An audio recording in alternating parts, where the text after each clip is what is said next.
당 지도부가 이런 식으로 가시면 저는 안 된다고 봅니다. 여러분들도 다 같이 인사를 하고 함께 하셔야지 왜 우리가 들어와서 우리만 인사를 해야 됩니까? 같이 인사해요. 우리 의원님들 전부 다 같이 일어서세요.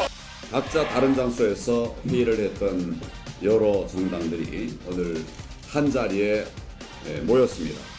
자유민주주의 세력의 대들보 정당이 다시 역사 위에 우뚝 올라선 것입니다.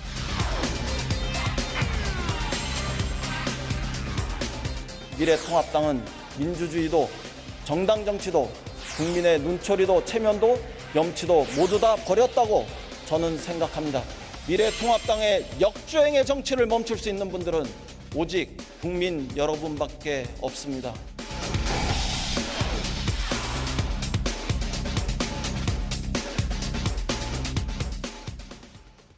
우리 의료진과 방역당국이 하루하루 바이러스와 힘겨운 싸움 벌이고 있는데 여야는 아직 코로나 바이러스 특기조차 만들지 못하고 있습니다.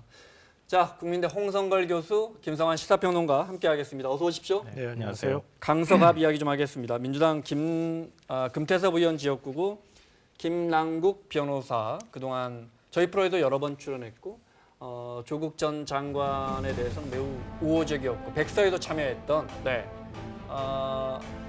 김남국 변호사가 출마를 선언하고 그럼 이제 경선으로 가는 거죠. 네. 일단 이 구도에 대해서 어떻게 보십니까? 김남국 변호사가 아직 출마 선언을 하지 않은 상황이기 때문에 네. 오늘 기자회견을 예정했다가 지금 취소한 상황이라서 4시 반 기자회견을 취소한 것 같습니다. 네. 근데 금태섭 의원이 이미 프레임을 제기를 해놓은 상황이라서 이거 쉽게 떨치기는 어렵겠다 이런 생각은 좀 하게 되는데요. 네. 예를 들어 조국 대 반조국의 프레임을 이미 금태섭 의원이 기자회견을 하면서 먼저 제기를 했거든요. 네. 근데 이거는 그렇게 썩 좋은 모양은 아닌 것 같아요. 그러니까 제가 생각할 때는 현실적인 어려움은 이해되지만 우려스럽다. 이 한 문장으로 정리될 수 있을 것 같은데요. 왜냐하면 정봉주 전 의원이 출마를 하려다 포기하지 않았습니까? 네. 그리고 금태섭 의원도 지난 이른바 조국 사태를 겪으면서 당의 쓴소리를 하는 차원의 문제를 떠나서 다른 사람들은 열심히 앞에 나가서 싸우는데 혼자서 이 마치 고고한 척 얘기를 하고 있다고 하는 지지층의 반발은 여전히 남아있단 말이에요. 그러니까 선거라고 하는 게 일단 지지층을 결집하고 네. 그리고 상대 지지층을 붙잡는 이런 방식으로 가야 하는데 지지층이 깨지면은 특히 서울 같은 경우에 5%포인트 이하에서 당락이 결정되는데 네.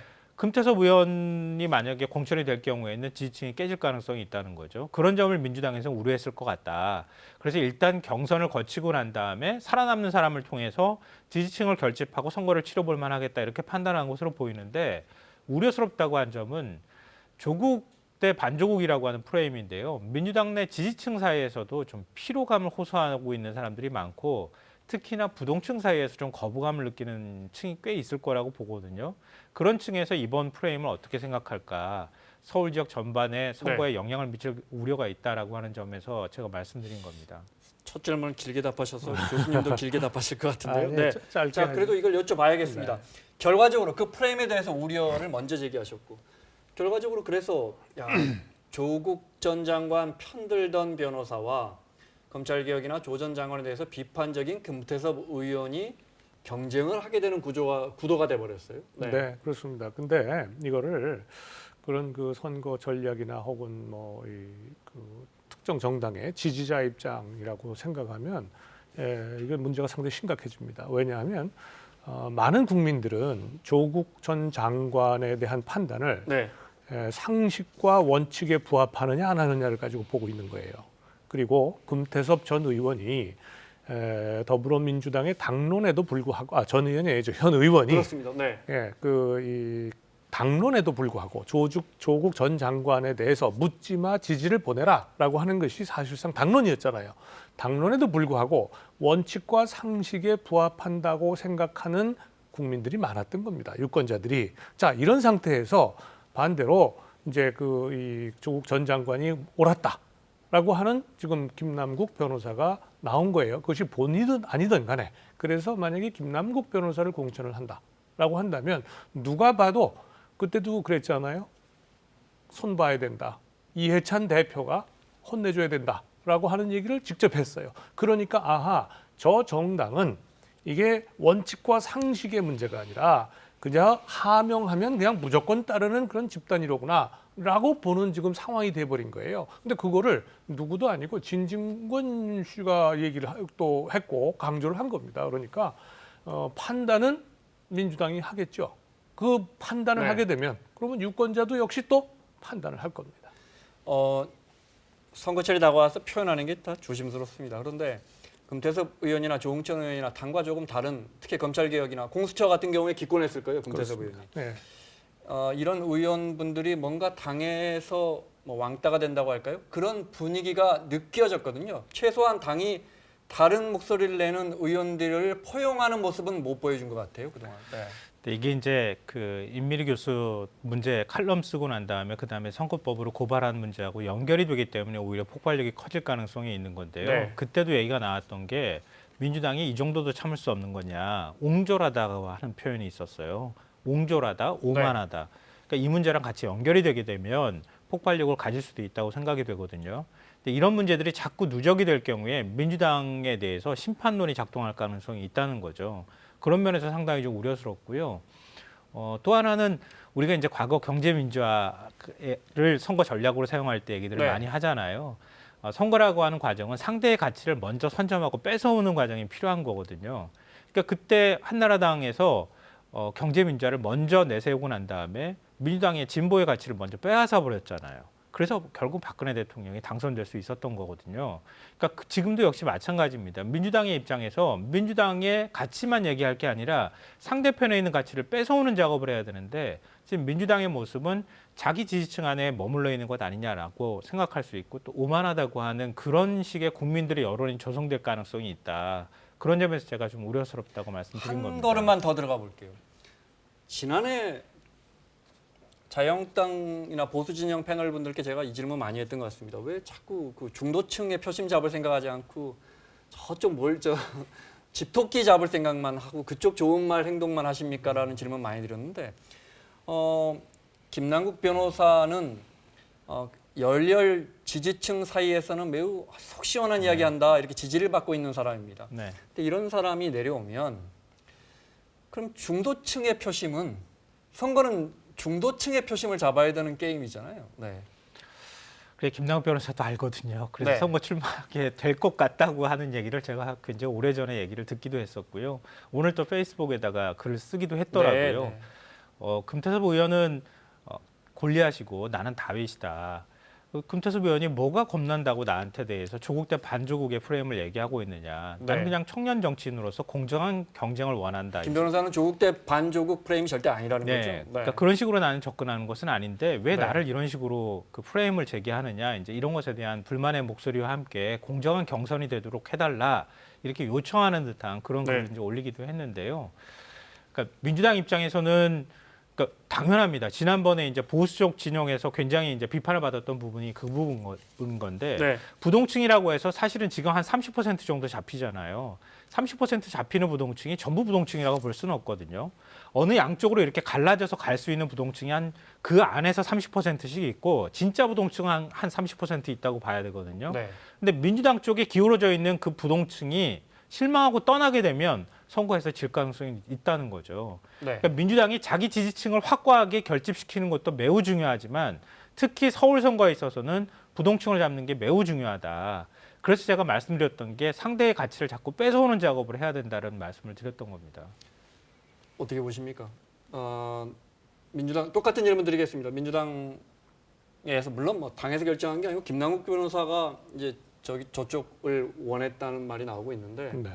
결국은 중도층 입장에서 보면 특히나 조 전 장관에게 부정적인 입장을 갖고 있는데 민주당을 지지하는 중도층 입장에서 보면 알쏭달쏭한 결정이다 이렇게 오해하기 좋은 구도가 만들어졌습니다. 결과적으로. 그렇습니다. 그럼 뭐 우리가 누가 봐도 그것이 오해냐 진실이냐는 뭐 따로 네. 있겠습니다만 하여간 뭐 오해라고 치고 오해받을 수밖에 없는 상황이 됐죠. 특히 예를 들어서 정봉주 전 의원이 여기에다가 공천 내가 신청을 하겠다 네. 말이에요. 이렇게 했다가 당에서 이제 부적절하다라고 판단을 하면서 다시 그 추가 공천을 받았어요. 네. 사실은 그냥 이제 거기서 끝내고 정봉주 의원은 그냥 아니고 네. 뭐 부적절하다면 그냥 그 공천 신청한 사람들 속에서 공천을 이 진행해도 자리는 되는 그러면 건데 단수 공천이 확정되는 자리였습니다. 확정되는 네. 자리였습니다. 그런데 그것이 일반적인 상식에 부합하는 것인데 오히려 마치 자, 이 저 금태섭 의원은 좀 혼 좀 내야 되겠다라고 하는 그 전부터 당 지도부가 계속 그래 왔단 말이에요. 이제 이런 상황을 위해서 이제 단수 공천 안 하고 추가 공천 받아가지고 그랬더니 김남국 변호사가 신청을 했다. 그 얘기는 누가 보더라도 아 이게 뒤에서 뭔가 조정하는 게 있구나. 금태섭 의원은 아니다라고 하는 것이 지금 당 지도부의 뜻이로구나라고 생각하지 않겠습니까? 그렇다면 저 경선을 좀 공정하게 해달라고 하는데 네. 저 경선이 공정하다고 과연 유권자들이 생각할까요?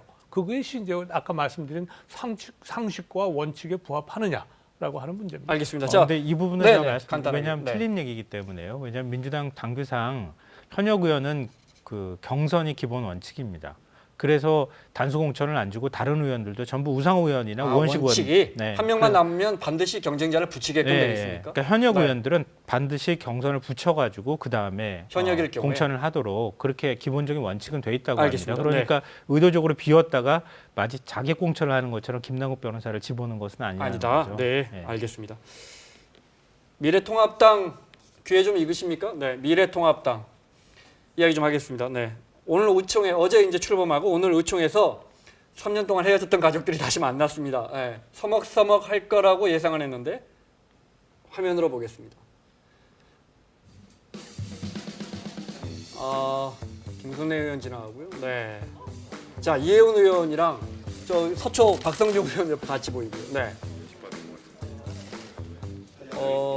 다른 미래당 가족들이 올라와서 이제 소개를 하는 상황인데요. 따로 이렇게 자리를 만들어 놓은 것에 대해서 심히 유감입니다. 우리가 하나가 된 것 아니겠어? 따로가 아니지 않습니까? 영국형 말이 맞습니다. 왜 자리를 이렇게 따로 만들어 놓고 우리가 나와서 왜 인사를 해야 되는지 인사를 하려면 여러분들이 다 같이 하셔야 되는 것 아닙니까?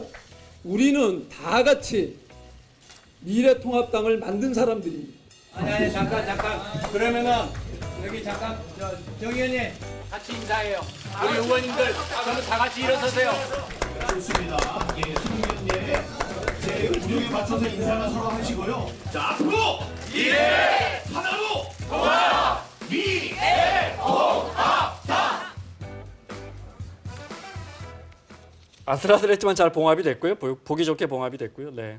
저것도 모습을 보면 사실 아직도 약간의 앙금이 있고 지금 이제 다시 한 집으로 합쳤지만 그렇죠. 완전히 화합되지 않은 모습 또는 워낙 그 100여 명의 정당과 8명이죠 저쪽에. 네. 8명의 정당이 합쳐졌기 때문에 어떻게 보면 흡수된 느낌도 있고 그런 것 그렇습니다. 같아요. 그 사실은 그래서 원래 옛날부터 강자가 후한법이라고 그러잖아요. 그러니까 사실은 이제 이미 전이됐죠. 전 한국당이 예의를 갖춰서 사실은 저 작은 정당이라 할지라도 네. 예의를 갖췄어야 되는 거고요. 우리가 이제 정월달에 그 설날에 세배할 때에도 형제간에는 서로 맞절을 하는 거지 누가 먼저 인사하고 먼저 나중하고 하는 거 아니에요. 네. 그러니까 이 정병국 의원의 저 의견은 물론 좀 화를 내면서 이렇게 표현을 했지만 사실은 정당한 그런 그 주장으로 보이고 그런 점에서 보면 전 한국당에서 사실은 좀 예의를 갖추지 못했다 이렇게 보여지고요. 저걸 계기로 해서 앞으로는 좀 한 마음으로 서로가 예의를 갖추는 서로의 예의를 갖추는 그 방식으로 모든 당무가 뭐 처결이 됐으면 좋겠다 이렇게 생각이 드네요. 새로운 보수당에 지금 사라졌지만 이제 얼굴이라고 할 유승민 의원은 저 자리에도 나오지 않았어요.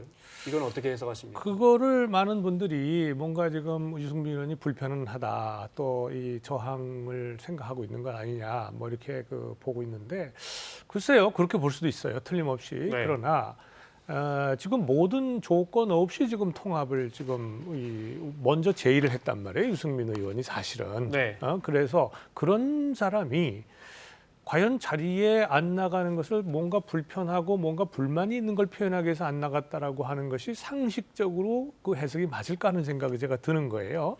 그래서 아마도 무슨 개인적인 특별한 사정이 있었던 것은 아닌가 하는 생각이 네. 먼저 있고요. 그제 출범할 때도 안 나왔는데. 네, 하여간 네.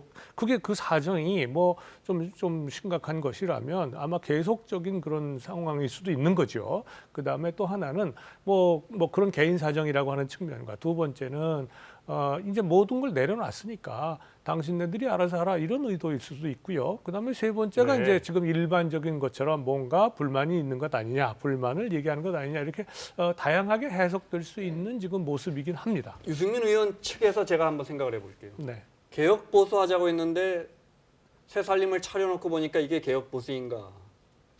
신선하고 충격적인 공천을 해달라고 했는데 이게 되고 있는가? 심지어 우리 당직자들 좀 고용 승계해 주세요 했는데 이 약속은 받아들여졌는가? 어떠십니까? 그 앞에 두 가지요. 네. 그 앞에 두 가지는 지금 더 두고 봐야 되는 겁니다. 네. 누구도 확신할 수가 없어요. 그리고 그 혁신이라고 하는 것이 누가 한 사람이 딱 쥐고서 내가 가는 길이 곧 혁신의 길이다라고 해서 가는 길이 아니잖아요. 네. 그래서 저는 유승민 의원이 그렇게 속이 좁은 사람은 아닌 것 같다. 이번에 모든 걸 내려놓고 합친다고 하는 측면에서 보면 그래서 그것을 가지고 그 두 가지가 지금 불만이기 때문에 안 나온다는 해석은 조금 과도한 것 같다는 네. 생각이 들고요. 고용승계 문제는 그야말로 돈하고도 관계 있는 문제거든요. 네. 자기가 데리고 있던 직원들 먹고 살릴 거 그렇죠. 돈, 네. 뭐 그런 그 유승민 의원 입장에서는 그런 측면이 있지만 또 하나는 뭐 지금 전 한국당 입장에서 보면 살림이 굉장히 지금 어렵다고 얘기를 많이 들었어요. 네. 외부에서 재정이 뭐 이런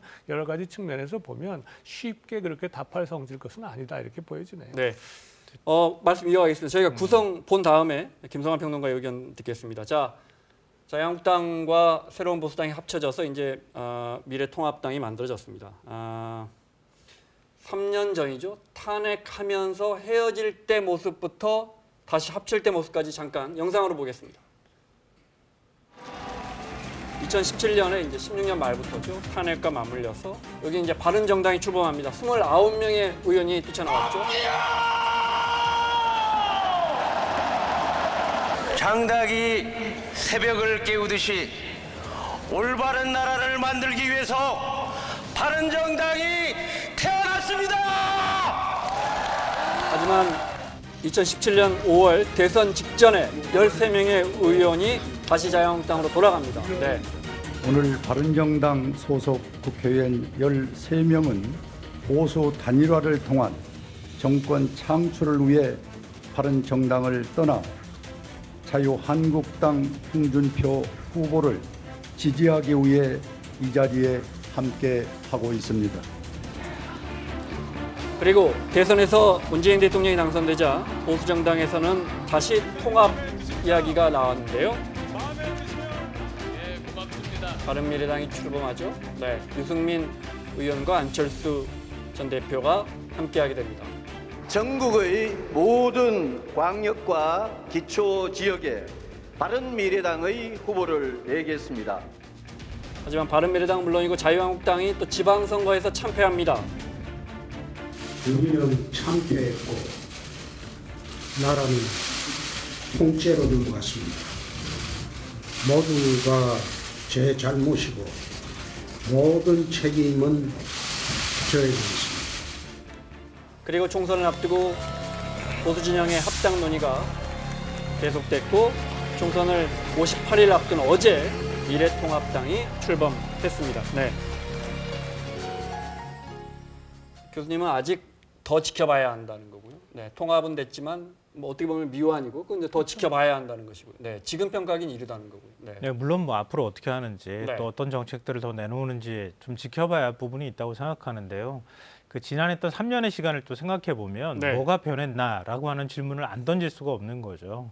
그러니까 방금 전에 이제 미래통합당 의원총회 모습도 나오지 않았습니까? 근데 제가 볼 때 신입생 환영회 같았어요. 그러니까 같이 두 당이 합쳐져서 새 집을 짓고 새로운 사람들이 들어가서 뭔가 변화를 일으키려고 하기보다는 그냥 자유한국당 내에 새로운 보수당 사람들, 자 신입생들 새로 들어왔습니다. 인사시키는 자리처럼 보인다는 거예요.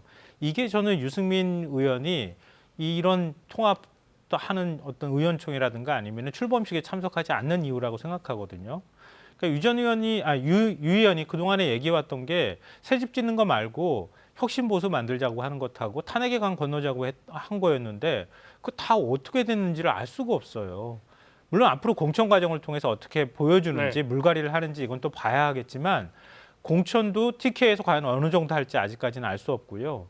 또 하나는 이 보수의 혁신이라고 하는 가치가 그냥 친박 몇 명을 호가호위했던 사람들을 그냥 물러나게 하는 것으로 끝나는 것이냐. 이 부분이 과제라고 저는 생각하거든요.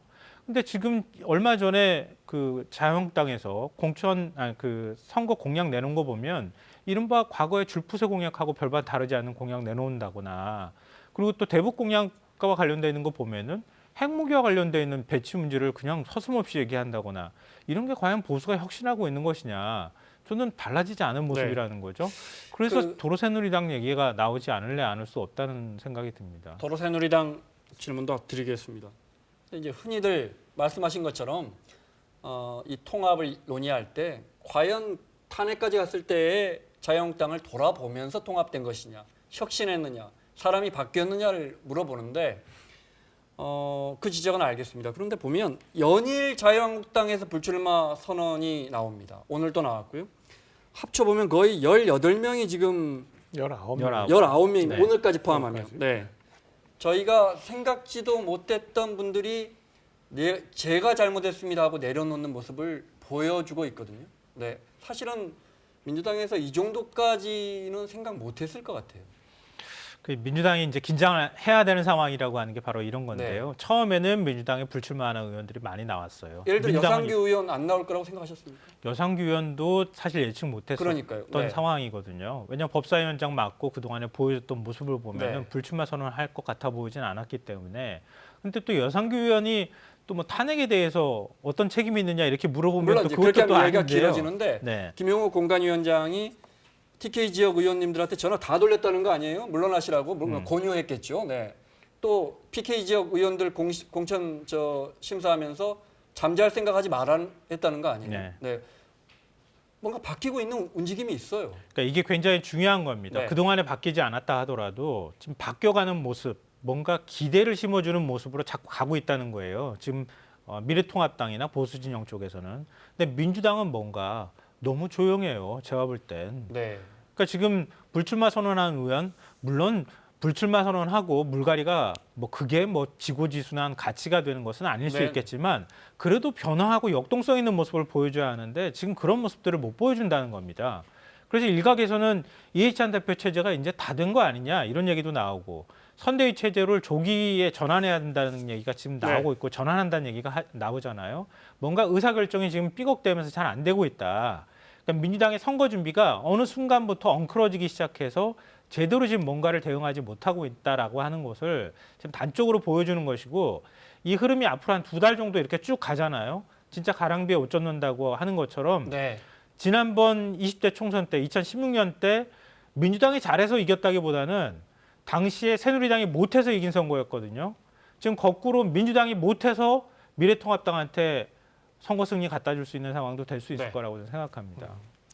글쎄, 아까 조금 전에는 도로새누리당 아니냐 이렇게 말씀을 하셨는데 또 이제 또 지금은 19명 또 얼마나 더 사실은 지금 불출마 선언할지 모르죠. 좀 바뀌고 있어서 겁이 난다 이렇게 말씀하시는데 뭐 중간 정도 되겠죠. 네. 어제 출범을 했습니다. 미래통합당이. 그리고 미래통합당이 이번에 출범할 때 좀 다른 점이 좀 있습니다. 뭐냐면 단순히 과거 바른정당 또 바른 고 계열의 그 보수정당 출신의 의원들만 통합된 것이 아니고 우선 시민사회단체가 지금 합쳤고요. 그 다음에 청년 정당들이 몇 개가 같이 합쳤어요. 이게 무슨 얘기냐면 이분들이 결코 새누리당 그 과거의 새누리당 혹은 뭐 자유한국당의 지지 세력은 아니었었어요.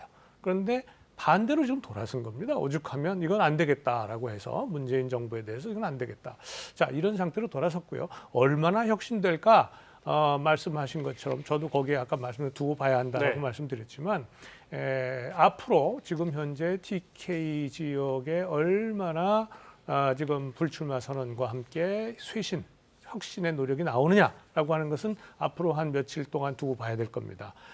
그래서 여기에서 만약에 국민의 뭐 어떻게 보면 감동을 줄 만큼 이런 그 단안을 내리고 결국은 사실은 기득권을 버리는 거거든요. 네. 지금 있는 분들이. 그래서 내가 책임을 지금까지의 구정치에 대한 책임을 통감하고 정치인의 한 사람으로서 이번에 자리를 내려놓겠다, 기득권을 내려놓겠다라고 하는 희생이 나온다면 세상은 많이 바뀔 수가 있겠죠. 세상, 그러니까 다른 미래통합당을 보는 시각을 바꿀 수 있을 것이다. 이렇게 보여줍니다. 이준석 최고위원은 뭐 새로운 보수당에서도 최고위원이었고 통합된 미래통합당에서도 최고위원인데 오늘 아침 이준석 최고위원의 이야기 잠깐 들어보겠습니다.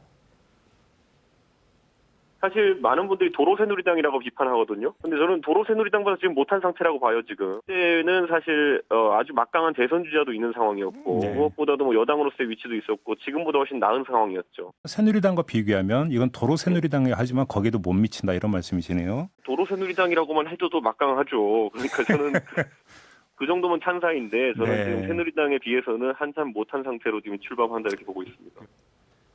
이 질문만 드리고 넘어갈게요. 저 선거구 획정 이야기도 좀 하겠습니다.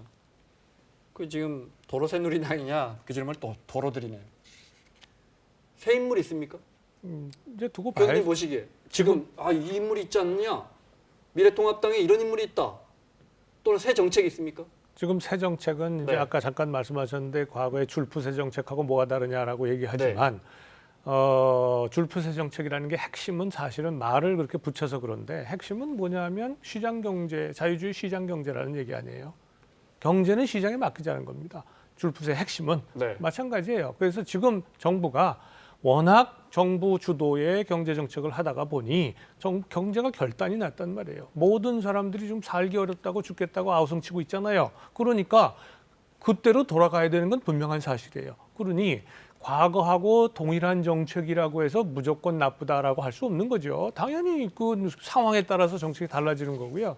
그리고 새로운 사람이 있느냐. 지금 한창 공천하고 있잖아요. 그래서 뭐 새로운 사람이 더 나올 수 있을지 없을지 모르겠습니다만 기대는 하고 있다 이렇게 말씀드릴 수 있습니다.